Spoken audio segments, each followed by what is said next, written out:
안녕하세요, 볼트입니다. 4월 10일 금요일 밤 9시 30분에 3월 CPI가 발표됩니다. 올해 가장 중요한 발표가 될 수 있어요. 왜냐하면 이번 3월 CPI는 이란 전쟁으로 유가가 $100 이상까지 치솟은 영향이 처음으로 본격 반영되는 숫자거든요. 2월에 2.4%였던 물가가 3%를 넘길 것으로 예상되고 있어요. 한 달 만에 거의 1% 가까이 뛰는 겁니다. 여기서 더 복잡한 게 있어요.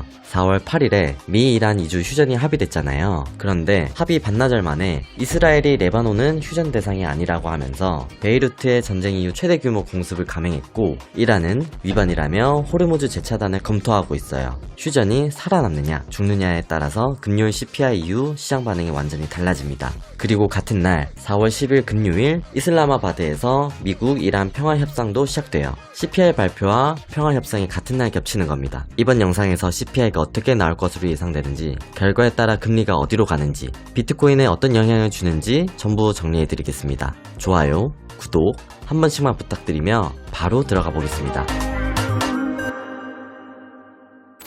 CPI는 소비자 물가지수라고 하는데요. 쉽게 말하면 우리가 마트에서 장 보고 기름 넣고 밥 먹을 때 가격이 얼마나 올랐는지를 보여주는 숫자예요. 이 숫자가 올라가면 물가가 오르고 있다는 뜻이고, 미국의 중앙은행인 연준에서 이 금리를 올릴지 내릴지 결정하는 데 가장 중요하게 보는 지표 중 하나입니다. 먼저 시장이 예상하는 숫자부터 보겠습니다. 컨센서스라고 하는데요. 월가 전문가들이 이 정도 나올 것이다 라고 내놓은 평균 예상치예요. CPI의 3월 시장 컨센서스, 헤드라인 CPI는 전월 대비 플러스 0.8%, 전년 대비 플러스 3.1%, 근월 CPI는 전월 대비 플러스 0.2%, 전년 대비 플러스 2.7%. 여기서 헤드라인 CPI는 에너지, 식품 가격을 전부 포함한 전체 물가예요. 근월 CPI는 변동이 심한 에너지랑 식품을 빼고 계산한 물가입니다. 왜 빼냐면 기름값이나 식품 가격은 전쟁이나 날씨 같은 일시적 요인에 크게 흔들리잖아요. 그걸 빼야 물가가 진짜로 오르고 있는지 아닌지를 알 수 있거든요. 그래서 연준도 근원 CPI를 더 중요하게 봅니다.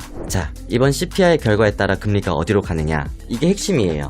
금리라는 건 쉽게 말하면 돈을 빌리는 데 드는 비용이에요. 금리가 올라가면 돈 빌리기가 비싸지니까 투자가 줄고, 금리가 내려가면 돈이 풀리면서 비트코인 같은 자산에 돈이 들어오거든요. 지금 시장에서 나오고 있는 금리 전망을 정리해 드릴게요. 현재 금리는 3.5에서 3.75%, 연준 점도표에서는 올해 1회 인하 예상하고 있고요. 중간값은 3.4%입니다. 점도표라는 건 연준 위원 19명이 올해 금리가 어디까지 갈 것 같다를 각자 점으로 찍어서 보여주는 건데, 중간값이 3.4%라는 건 한 번 정도는 더 내릴 수 있다는 뜻이에요. 4월 29일 FOMC 동결 확률은 97.9%, 다음 회의에서는 거의 확실하게 안 움직인다는 거예요. 연말까지 인하 확률은 휴전 전에는 14%, 휴전 후에는 43%로 급등했고요. CME 페드워치라는 게 있는데요. 월가 트레이더들이 금리 선물 시장에서 실제로 돈을 걸면서 금리가 어디로 갈 것 같다를 베팅하는 거예요. 거기서 나오는 확률입니다. 자, 여기서 CPI 결과에 따라 세 가지로 갈립니다. 시나리오 1, 근원 CPI 안정, 전월 대비 플러스 2% 이하, 금리 인하 기대는 부활. 헤드라인은 3%를 넘겠지만 에너지를 빼면 물가가 안정적이라는 해석이 나와요. 연준이 에너지는 일시적, 기조적 물가는 통제 중이라고 할 수 있는 근거가 생기는 거죠. 여기에 휴전까지 유지되면 유가가 계속 안정화되니까 골드만삭스가 전망하는 9월, 12월 2회 인하 시나리오가 살아납니다. 비트코인한테는 가장 좋은 시나리오예요. 73K 돌파 모멘텀이 생길 수 있습니다. 시나리오 2, 근원 CPI 예상 부합, 전월 대비 플러스 0.3%, 금리 동결 장기화. 에너지뿐 아니라 서비스 물가까지 오르고 있다는 신호예요. 연준이 좀 더 지켜보겠다면서 올해 내내 동결할 가능성이 높아져요. 금리 선물 시장 기준으로 연말까지 동결 확률이 51.3%인데 이 시나리오면 60% 이상으로 올라갈 수 있어요. JP모건은 이미 2026년 인하 영해를 전망하고 있거든요. 비트코인은 67K에서 73K 사이에서 올라갔다 내려갔다를 반복하는 횡보가 이어질 전망입니다. 시나리오 3, 근원 CPI 상승, 전월 대비 플러스 0.4% 이상, 금리 인상 우려 부상. 이건 최악의 시나리오예요. 에너지뿐 아니라 기존 물가까지 올라버리면 연준 입장에서는 인하는커녕 인상은 고민해야 하거든요. 실제로 3월 말에 금리 인상 확률이 52%까지 찍은 적이 있었어요. CPI가 이 방향으로 나오면 그 공포가 다시 살아납니다. JP모건의 수석 이코노미스트 페롤리는 2027년 3분기에 금리를 0.25%포인트 올릴 것까지 전망하고 있어요. 금리 인상이라는 건 지금보다 돈 빌리기가 더 비싸진다는 뜻이니까 비트코인한테는 최악이에요. 거기에 휴전마저 파기되면 유가 재급 등까지 겹치면서 비트코인이 65K 이탈이 되면 63K 이하까지 열릴 수 있습니다. 정리하면요. 근원 CPI 플러스 0.2% 이하, 금리 인하 기대는 부활, 비트코인은 상방 73K 돌파 가능, 근원 CPI 플러스 0.3%, 금리 동결은 장기화, 비트코인은 횡보 67에서 73K, 근원 CPI 플러스 0.4% 이상, 금리 인상 우려, 비트코인은 급락, 65K 이탈 위험. 그래서 금요일 밤 9시 30분에 숫자가 나오면 헤드라인보다 근원 CPI를 먼저 확인해야 합니다. 그리고 지금 2주 휴전 기간이잖아요.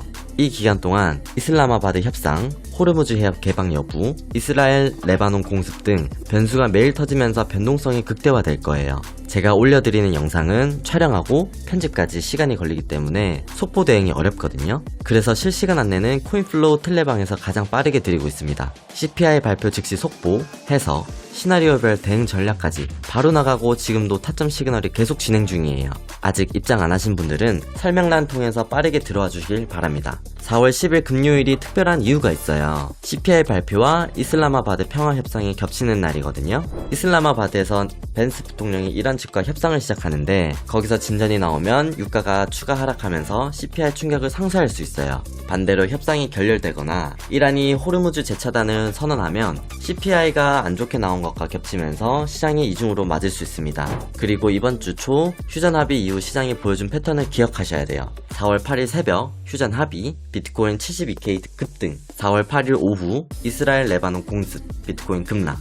기대성으로 올리면 실망으로 뱉는 속도가 점점 빨라지고 있어요. 저희 프리미엄 방에서는 4월 8일 하루에 3건 전부 익절로 마무리했거든요. 비트코인 롱 포지션으로 205.9% 수익, 이더리움 롱 포지션으로 13.2% 수익, 비트코인 롱 포지션으로 10.5% 수익, 하루 합산 229.6% 수익이었습니다. 이런 장에서는 실시간 대응이 전부입니다. 금요일 밤 CPI 발표 전후에도 시장이 크게 움직일 거거든요. 미리 구간을 잡아놓고 시그널이 오면 바로 대응하는 게 핵심이에요. 지금 코인플로우 프리미엄 방에서도 타점 시그널이 계속 진행 중입니다. 현물 매수만 하시면 정말 위험한 시장이에요. 양방향 투자를 병행하셔야 이런 급변하는 장에서 수익을 가져갈 수 있고 상승장이 오면 현물에서 큰 수익을 보실 수 있습니다. 아래 댓글란에 구글폼 링크 걸어놨으니 작성해주시면 제가 개발한 F1 프로 선행지표를 무료 체험 공유드리며 코인플로우 프리미엄 방까지 안내드리겠습니다. 그러면 다음 영상에서 뵙겠습니다. 감사합니다.